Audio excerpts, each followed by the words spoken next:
La hora de Maquiavelo. Feliz Pascua de Resurrección. Bueno, arrancamos este programa con ya la certeza de que este año hay elecciones. En principio, en agosto y en octubre, veremos si el gobierno puede cambiar la fecha de las elecciones. Se habló de que tiene muchas ganas de correrlas para adelante. ¿Por qué? Porque el gobierno especula. A ver, por supuesto que el argumento es déjennos primero vacunar a todo el mundo, que no, por supuesto que no van a vacunar a todo el mundo, pero a más gente, y así hacer las elecciones de manera más segura. Por supuesto que es un argumento relativo, porque en todo el mundo y en plena ola de COVID se votó en todas partes, y con distancia social, con la clásica barbijos, alcohol en gel, etc., no se registraron problemas en ningún lado, ¿no? También el gobierno convocó en el peor pico de la ola anterior del COVID al velorio de Maradona, por ejemplo, ¿no? Y convocó a 1 millón de personas, que no hubo 1 millón, pero hubo mucha gente, en el peor momento. Bueno, más allá de esto, y un pequeño recuerdo, ¿no? En el año 2009 tuvimos elecciones legislativas, en medio término, que fueron elecciones que el gobierno, digamos, como siempre en una elección de medio término, un gobierno plebiscita de alguna manera su gestión, ¿no? No se vota al gobierno, se votan legisladores nacionales, locales, etcétera, pero es un poquito un plebiscito de la gestión. Y Cristina Kirchner las adelantó por decreto, bueno, de las fechas normales, no existían las PASO todavía, pero de octubre a junio, a fines de junio. De hecho, se había votado, por supuesto, en uno de los días más fríos del año. ¿Qué pasaba en 2009? Bueno, dos cosas. Primero, el gobierno estaba en una crisis económica que tenía que ver con lo mundial, pero era muy fatta in casa, como dirían los italianos, porque el modelo empezaba a fracasar con muchísima inflación y recesión. Pero había una crisis mundial, la famosa crisis del 2008. Pero ¿qué pasaba en Argentina particularmente? Bueno, en Argentina y en muchísimos países del mundo, estaba la pandemia de la gripe A. Obviamente la gripe A no fue para nada algo tan grave como lo es la pandemia de coronavirus o las sucesivas pandemias de coronavirus. Pero en aquel entonces ya, los que somos viejitos y nos acordamos, ya se tomaban medidas de cuidado, de distanciamiento, había ya protocolos y, por supuesto, la cantidad de muertos por la gripe A, no me acuerdo cuántos eran, pero fue ínfima en comparación con el drama del COVID. Pero esto te demuestra que a los gobiernos les importa tres velines la salud, lo que les importa es ganar elecciones, ¿no? Ojo, vamos a ser ecuánimes. En el 2019, con el año electoral que perdió el gobierno de Mauricio Macri, también hubo algunos intentos por suspender las PASO. Las PASO que se inventaron en 2009 se realizan por ley en principio en agosto y después en octubre la elección definitiva. Bueno, unos cuantos voceros del gobierno de Cambiemos salían a reclamar que por la crisis económica y por la falta, digamos, de la pobreza que había, convenía ahorrarse las PASO e ir directo al grano. Bueno, como siempre, las elecciones, el que está arriba, trata de acomodarlas. Ahora, la pregunta que nos hacemos, ¿sirve? Bueno, en el 2009 a Cristina no le sirvió, porque ella lo que pretendía era, veía cómo la economía se deterioraba rápidamente, se ve que no le tenía mucha fe a su plan económico, y dijo, adelantemos, a ver si nos va mejor, y perdió en esas elecciones. Después, por supuesto, muerto Néstor Kirchner en el 2011, cuando se reeligió Cristina, fue un triunfo resonante, ¿no?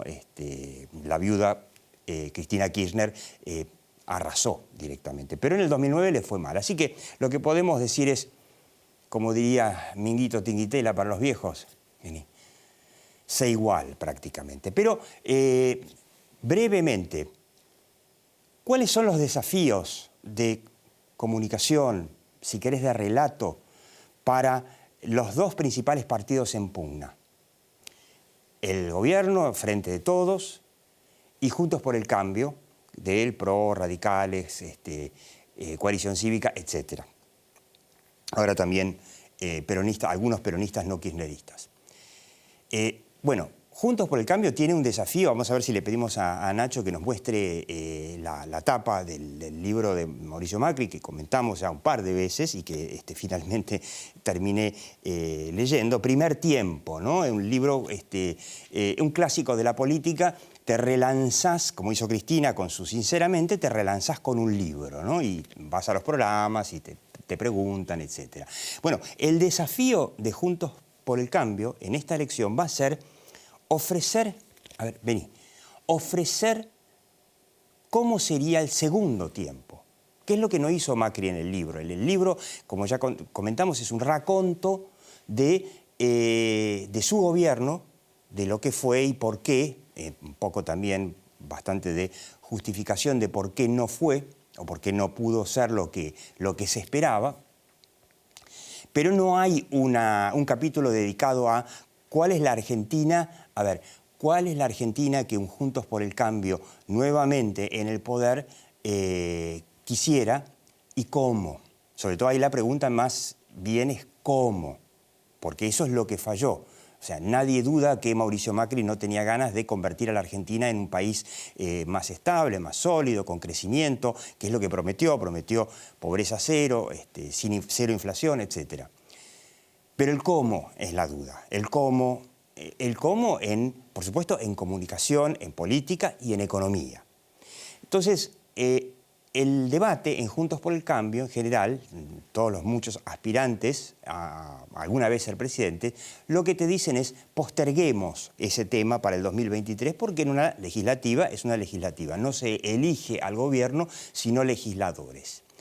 El problema es lo que vemos en la obra de Maquiavelo es que se necesita también aún si es una legislativa, en un país en gravísima crisis económica y siendo la economía el tema central de todos los argentinos, porque lo dicen todas las encuestas, la preocupación número uno, aún en la pandemia, cuando el mundo en la pandemia se preocupa por el tema de la salud, el tema de los contagios, el tema del coronavirus, digamos, los argentinos, por supuesto, tienen en su mente la inflación, la recesión, la falta de trabajo, la falta de futuro, etc. Entonces, el desafío es tener ese relato, si querés, de que hay un segundo tiempo en Cambiemos, más allá del libro de Mauricio Macri. Y ahora la pregunta es, ¿y qué desafío tiene el gobierno de Alberto y Cristina o de Cristina y Alberto? Bueno, acá sí, ya no se puede presentar un plan económico porque entonces la pregunta es, bueno, pero ¿qué plan? Primero, ¿por qué no empezó de entrada? Y ¿quién lo va a ejecutar? ¿Cristina? ¿Alberto? ¿Quién? En ese sentido, prácticamente el gobierno la tiene perdida. Por eso es tan importante si la oposición realmente dice, yo tengo un plan y lo muestro y lo debato para el 2023, bueno, puede realmente tener un triunfo importante sobre el gobierno. El desafío más importante, y que de eso se está hablando en la Casa Rosada, es tratar de meter la idea de que si Alberto gana, que en realidad no sabemos si es Alberto o Cristina, o los dos, o qué sé yo, si Alberto gana, va a poder independizarse de Cristina. Bueno, si Alberto gana, saca un buen resultado, va a poder independizarse más fácil de Cristina. Esto es ¿por qué es ese el gran desafío del gobierno? Porque el Frente de Todos perdió prácticamente es muy difícil de calcular, 10, 15 puntos que le llevaron a Cristina. Por supuesto que le llevó a Cristina Mauricio Macri y el fracaso de su gobierno, ¿no? Pero fundamentalmente Alberto Fernández y Sergio Massa. Entonces, la pregunta es cómo instalar que si votamos todos a Alberto finalmente se va a independizar de Cristina y va a ser un gobierno normal como como todos esperaríamos. Bueno, enorme desafío, vamos a ver si lo puede cumplir y cómo hacer encuestas y saber qué va a pasar en octubre, una elección legislativa. ¿Es tan difícil? Bueno, me voy a sentar ahora con Felipe Noguera, que además de encuestador es matemático y nos va a explicar por qué las encuestas que están diciendo que ya perdió el Frente de Todos de Alberto Fernández y de Cristina Kirchner, hay que mirarlas con el microscopio.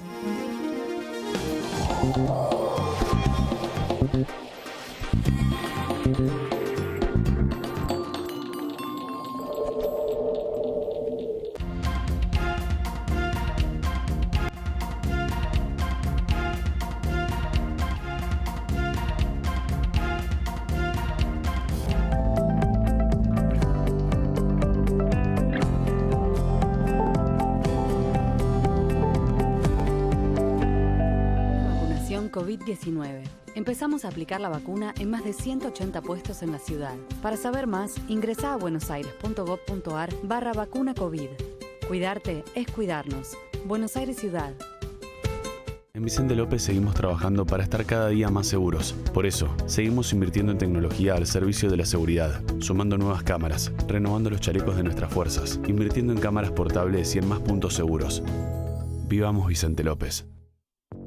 En Lanús lanzamos el Plan de Seguridad 2021. Vamos a incorporar 220 cámaras de videovigilancia nuevas, con tecnología de avanzada, para superar las 1000 cámaras de seguridad hacia fin de año. Más tecnología al servicio de la prevención del delito.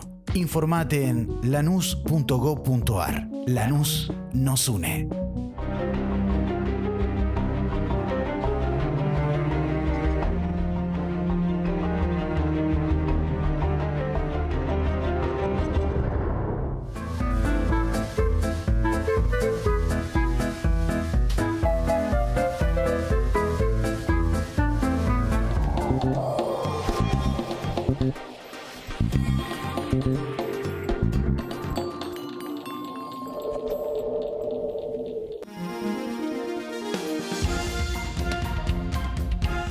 Y usted lo está viendo, es Felipe Noguera, consultor, además de encuestador, famoso por ser encuestador, es un hombre que ayudó a muchos presidentes, sobre todo en Centroamérica, a llegar al poder, poco en Argentina. Es matemático, ¿no? Entonces algo entiende de esto. No tampoco en Argentina. Algo entiende, ¿no? Y Felipe, déjame mostrarte, porque ya que estamos hablando de que son legislativas y que las legislativas no son fáciles de medir, yo creo que pasemos rápidamente algunas de las encuestas que pueden llevar, por ahí me equivoco, pueden llevar a la suposición de que el Frente de Todos ya perdió. Bueno, acá la aprobación del gobierno de Alberto Fernández, de la Universidad de San Andrés, que lo mostramos hasta el cansancio, con 28 de aprobación, casi 70 de desaprobación, realmente le da muy mal, encuestas nacionales siempre. La próxima es las expectativas económicas de la Argentina, un desastre. Para la situación del país, el mejorará es el 18% nada más, o sea, el argentino es el más pesimista comparativamente del mundo prácticamente. Y acá tenemos una de Sergio Doval, su encuestadora se llama... esta es la de cómo impactó el vacunatorio VIP. El 90% lo ve como algo lamentable y repudiable, que se robaran jóvenes de la cámpora, se robaran vacunas de los médicos, de los ancianos. Y finalmente, acá está esta encuesta de Sergio Doval, donde dice, bueno, que al Frente de Todos le va mal, que está casi con 30 arriba Juntos por el Cambio, que después recién sigue con 25% del Frente de Todos, que a los liberales le va bárbaro con 11%, que hay casi un 7% de gente que quiere votar peronismo no kirchnerista. Pero finalmente, ahora sí te quiero mostrar esta encuesta de una consulta que se llama CB, que mide provincia por provincia, en casi todas las provincias, y, oh sorpresa, en los únicos lugares donde realmente le va mal en imagen a Alberto Fernández, no está medida Cristina, es en la ciudad de Buenos Aires, en Mendoza, en Córdoba y en Santa Fe, y después prácticamente para de contar. Entonces, En la Casa Rosada, Felipe, ¿sabés lo que te dicen? Mirá, estamos ganando nosotros. Y te dicen que tienen esta lógica. Se eligen diputados, en algunas provincias senadores, en base a lo que opina la gente en cada provincia. No hay una elección nacional. Entonces, todas las encuestas nacionales están dando más o menos. Déjame que te dé 3 o 4 visiones para matizar o para profundizar este análisis.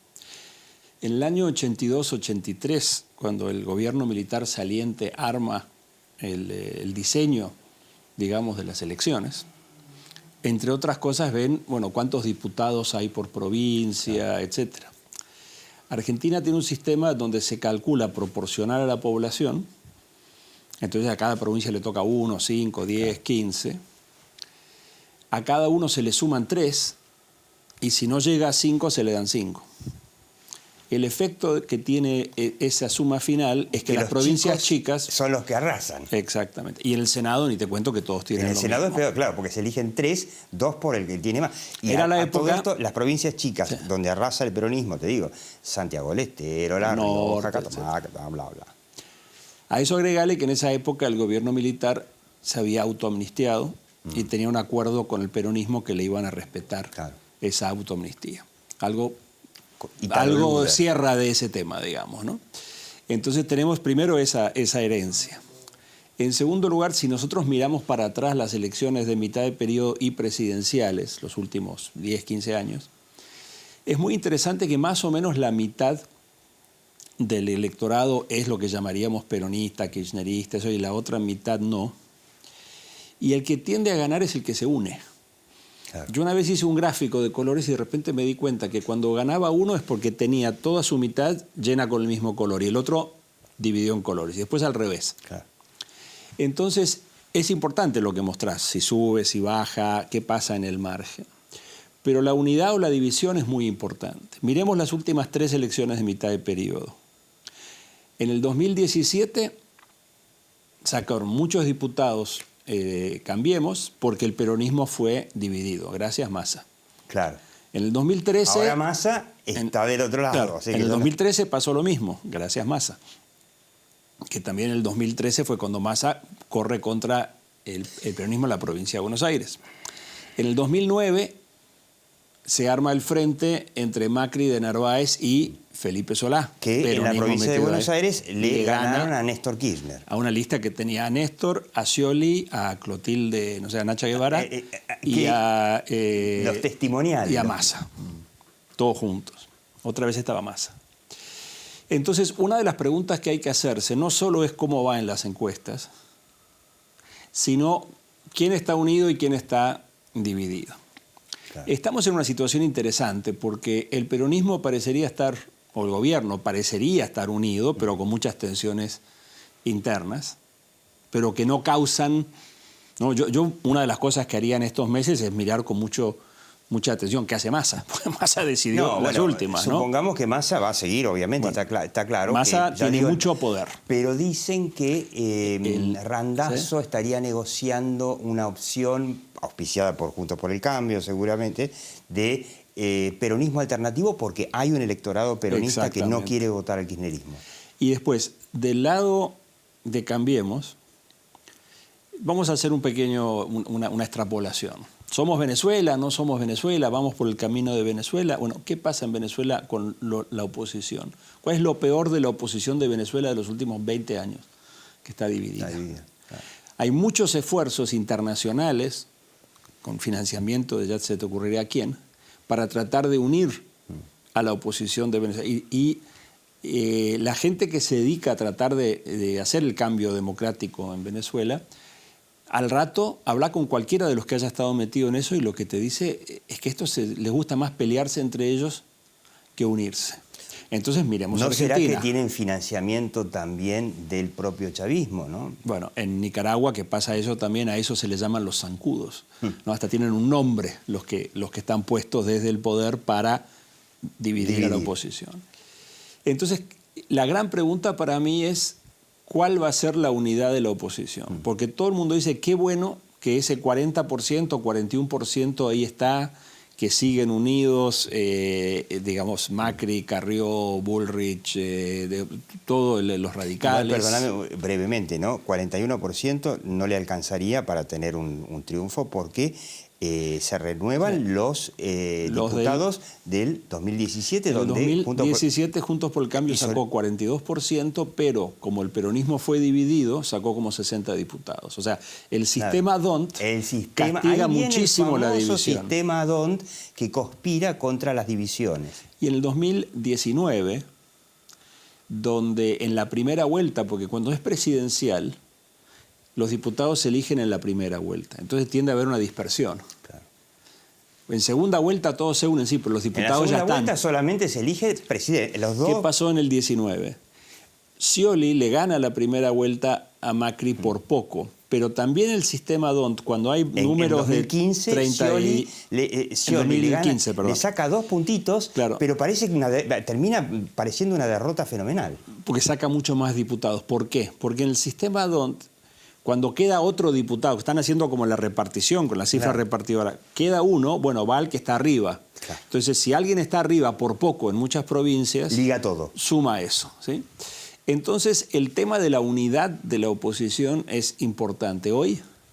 Y es importante, si nos miramos inclusive, si queremos así aterrorizarnos, mirarnos en el espejo de Venezuela.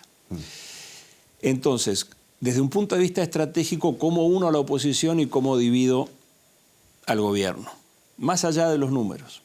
Porque además esos números hay ciertas consultoras que le dan siempre números muy altos al gobierno. Y yo veía que tenía una marquita a la derecha de si estaba subiendo o bajando. Y estaba bajando. Es decir, puede ser que le dé muy bien, pero viene bajando. Entonces uno dice, ¿será que hay un sesgo, pero viene bajando? La unidad de la oposición hoy es un tema complicado, porque en el 2013, en el 2017, bueno, no era oposición, cambiemos. En el 2013, que era oposición, Macri era de alguna manera el jefe de ese espacio. Había una organización, sin duda, en términos de imagen, de comunicaciones. Claro. Igual el PRO no sacó tantos votos, pero ya había, ¿no? Todavía había, digamos, había varios segmentos distintos. Hoy Macri ni queda claro si es el líder, si se va o si se queda. Claro, hoy es uno más de los que están en pugna. Parecería más aplicado a defender su gestión anterior, a decir no fue tan mala, que a proponer algo nuevo. Porque yo puedo hablar de mi gestión anterior, pero tengo que decir, bueno, esto estuvo mal, esto lo voy a cambiar, ¿Estás de acuerdo entonces así. en que le faltó, al primer tiempo, le faltó un capítulo del segundo tiempo, ¿no? El director técnico, en el entretiempo, tiene que armar el segundo tiempo. Claro. El comentario del primer tiempo que lo hagan los comentaristas deportivos en televisión. Claro. Pero hay que estar pensando en el segundo tiempo, en el futuro en general. Entonces, me parece que ahí Macri está haciendo, reapareció, es importante, pero sigue siendo disfuncional. Además, disfuncional, además me parece que nadie se anima, o sea, Rodríguez Larreta ya definió que no quiere meterse en el debate nacional económico, y Patricia Bullrich, que empezó con una autocrítica, después terminó bajando en los decibeles. Yo diría que si miramos cómo estábamos hace 6 meses y cómo estamos ahora, hace 6 meses Rodríguez Larreta empezaba a parecer que podía ser él el hombre. Sin duda. Macri estaba, no sé, en Suiza, como en Qatar, no sé dónde estaba. Y Patricia estaba muy bajo. Hoy yo creo que Patricia ha avanzado, pero claro, todavía no alcanza. Larreta está más desdibujado, sí. Y Macri está y no está. Entonces la gente que tiene que hacer campaña en los grandes municipios del país, en el conurbano, en las capitales, en lugares donde se puede producir un cierto cambio, ¿qué pasa en Córdoba, por ejemplo? No tienen línea. Claro, entonces cada uno puede hacer una excelente campaña en su distrito, que es cierto lo que decís, pero esa especie de línea nacional todavía no está. El mensaje nacional que podemos volver a ser gobierno y esta vez sí nos va a salir. Porque puede ser entonces que Mauricio Macri con el libro le está diciendo a la interna, che, ojo, no me vengan con que yo me equivoqué o que lo mío fracasó ni nada por el estilo. ¿Puede ser? Yo creo que los libros nos sirven de mucho más que excusa para hacer campaña cuando no se puede hacer campaña. yo tengo en mi biblioteca cantidad de libros. Que nadie lee, salvo los periodistas. Yo digo que son de colección, porque nadie los guarda. Nadie los lee. Ahora, pero déjame decirte un par de cositas ahí. A la gente no le interesa todo esto que estamos hablando. No le interesa si Macri pensó o no. La gente se está muriendo de hambre, se está muriendo de COVID y los están matando en la calle siendo asaltados y se miran en el espejo de Venezuela. Entonces, y los hijos te están matando por 4 lados. Los hijos de los argentinos o piensan vivir de planes o irse del país. Entonces, puedo ser una persona de clase media que me están sacando plata para darle a la gente que vive de planes y el país no sale adelante. Y que me están asaltando en la calle. Que la vacuna que en algún momento me tocaría a mí o a mi abuela se la dio alguien de la... Hay un montón de temas ahí que yo creo que, y esto es interesante, hay días que pienso que el gobierno, con todo lo malo que tiene para contar, lo está manejando por lo menos. Su épica del avioncito que sale, bueno, es un mensaje, es una narrativa. Flojo, pero está. Y esto es interesante porque lo veo en otros países también. La gente todavía no ha encontrado cómo desarrollar un mensaje crítico, una narrativa crítica con salida positiva sobre el tema de la COVID, la vacuna y todo esto. Y yo creo que ahí hay un tema para trabajar. Es decir, me pongo a criticar mucho y parece que estoy en contra de la vacunación. Claro, ¿no? Y el minuto final son legislativas. ¿Vos le recomendarías a Juntos por el Cambio plantear ya un escenario económico superador del momento terrible actual y de su propio fracaso? O, como están diciendo ahora, bueno, déjalo para el 2023 porque ahora se eligen diputados. Es casi por sí o por no que te pregunto. Yo diría... primero averigüemos qué nos creen, porque hay veces que hay un tema muy importante donde la gente no le cree a nadie y de repente el tema número 2, que parece menos importante, pero por ejemplo, el tema de la seguridad puede ser más importante porque puede haber alguien creíble. Bueno, pero ahí tenés a Patricia Bullrich que es valorada por el tema seguridad, puede hablar con credibilidad del tema.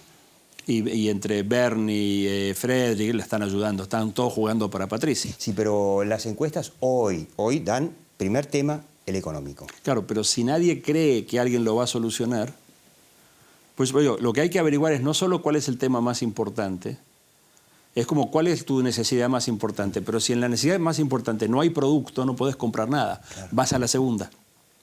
Bueno, yo creo que hay que empezar economía no me da ninguno de los dos. A ver quién me da por lo menos un poco de seguridad, un poquito menos de corrupción y me quedo con eso.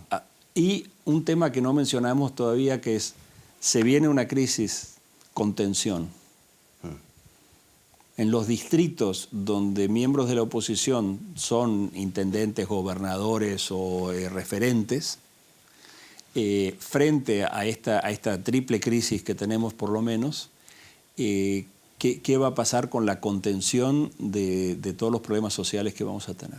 Felipe Noguera, bueno, usted lo escuchó, tener o no tener un plan económico en este supermercado de legislativas que va a ser probablemente en octubre. Muchas gracias, siga viendo La Hora de Maquiavelo aquí por Metro y por YouTube.